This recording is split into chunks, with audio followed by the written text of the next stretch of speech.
Hello!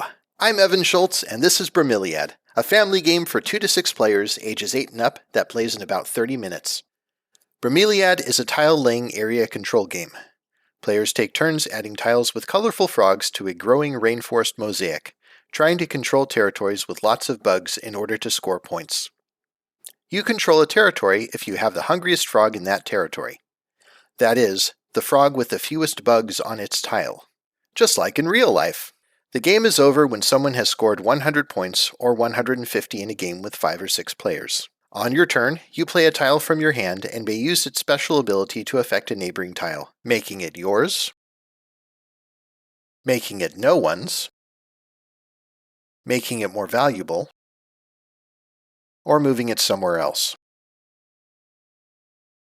If you added a tile to a territory where you now have the hungriest frog, you can score it.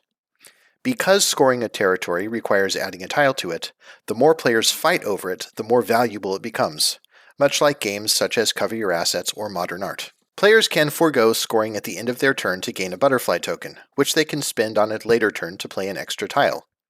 This lets players build up to a single explosive moment, or just save an extra something for a rainy day. You can't usually get full value out of both the special ability and the chance to score a territory.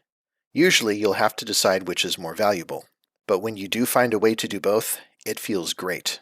The thing about Bromeliad that I am personally most excited about, however, is that Bromeliad is a highly interactive, family-weight game that plays well at 6 players. I've been selling board games at the retail level for just over 10 years, and I wish there were more games in this space. Many great family games stop at 4 or 5 players.